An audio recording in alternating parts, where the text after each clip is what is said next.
caqdiga ay ku fadhiyaan akoonada la furto maxay yihiin akoonka loo yaqaan current account madayn qofkaasi bangiga amaahiyay baa mise waa amaano qofkaasi bangiga u dhiibtay su'aasha sideedaad oo isla macno yihiin maxay ku kala duwan yihiin amaano iyo amaah marka su'aasha koowaad oo hore ama qaybta hore su'aashan aan isku laray oo su'aasha toddobaad akoonada bangiyadu ay u furaan macaamiisha saddex nooc akoon waxaa la yidhaha current account macnihiisuna waxaa weeye xisaab socota oo qofku lacagta dul dhiganaya isla saacad kadib uu ka qaadan karaa yacni xilli iyo muddo kuma xidhan dhigashadiisa iyo qaadashadiisa waa wax furan weeye akoonna waa saving account oo qofku muddu kaydsadaa ama waa buukayd ama account lacag lagu kaydsado marka iyada lafteeda in muddo lagu xidhay iyo 3 bilood 6 bilood sanad iyo wixii la halmaalo ah bay noqonaysaa akoonna waxaa la yidhaahdaa akoon maalgashi oo qofku u dhiganayo lacagta bangiga ama akoonka in loogu shaqeeyo akoonka marka qaybta hore current account la yidhaahdo xukunkiisu waa amaah waa lacag qofku uu deyminayo bangiga markuu u baahdana dib uga qaadanayo oo aan muddo lahayn maanta dhiganaya dib uga qaadanaya weekend dib uga qaad bil kadib uga qaadanaya marka xukunkeedu waa amaah inay amaah tahay waxaa cadaynaya laba arrimood arrinka koowaad qofkan soo dhigtay lacagtiisii meel loo dhigi maayo oo amaano maaha inta meel loo dhigo loo xafdiyi maayo oo lacagtii oo cijilkeeda ku xiran ama bacdi ku xiran meel khasad lagu gelin maayo lacagtu waxay galaysaa lacagaha bangigu isticmaalaya wareegaya marka isticmaalka bangigu isticmaalaya waxay ka dhigaysaa in la amaahiyay oo kale qodobka labaad ee tilmaamayo inay amaah tahay ee aanay amaano ahayn waxa weeye bangiga markasta lacagta uu magdhabaya haddii amaano ahaan lahayd bangigu wuxuu magdhabi lahaa oo keliya hadduu tacaddi iyo tafriid sameeyo hadduu xadgudub sameeyo ama gaboodfal sameeyo hadduu lacagtii dayaco xafidi waayo iyo wixii la halmaala laakiin haddii maalan bangigu gubto ama aafad samaawi intay dhacdo lacagtii ku baaba'do bangiga laguma yeesheen marka amaanada kor iyo hoos waa la magdhaba yani xilli walba waxa la doonaya qofkii amaanada qaatay inuu magdhabo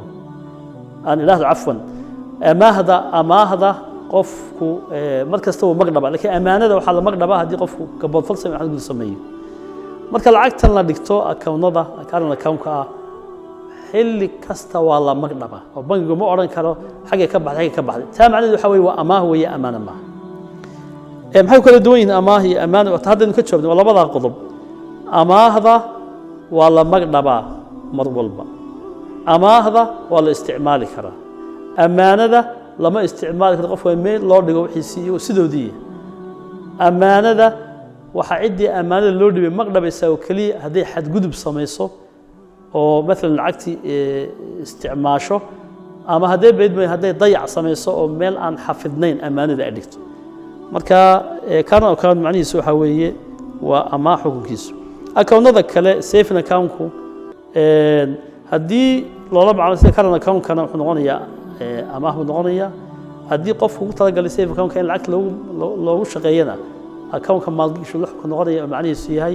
inuu yahay mudaaraba qofkani lacagtii bangiga dhigtay bangiguna mudaaribkii ku shaqeynayay faa'iidada ay wadaagayaan qaab saami qaybsiya oo laga sii heshiiyey su'aasha sagaalaad haddii qofku aan ogeyn nooca caqdiga bangiga uu la galay saameyn ma ku yeelanaysaa saxnimada caqdigaas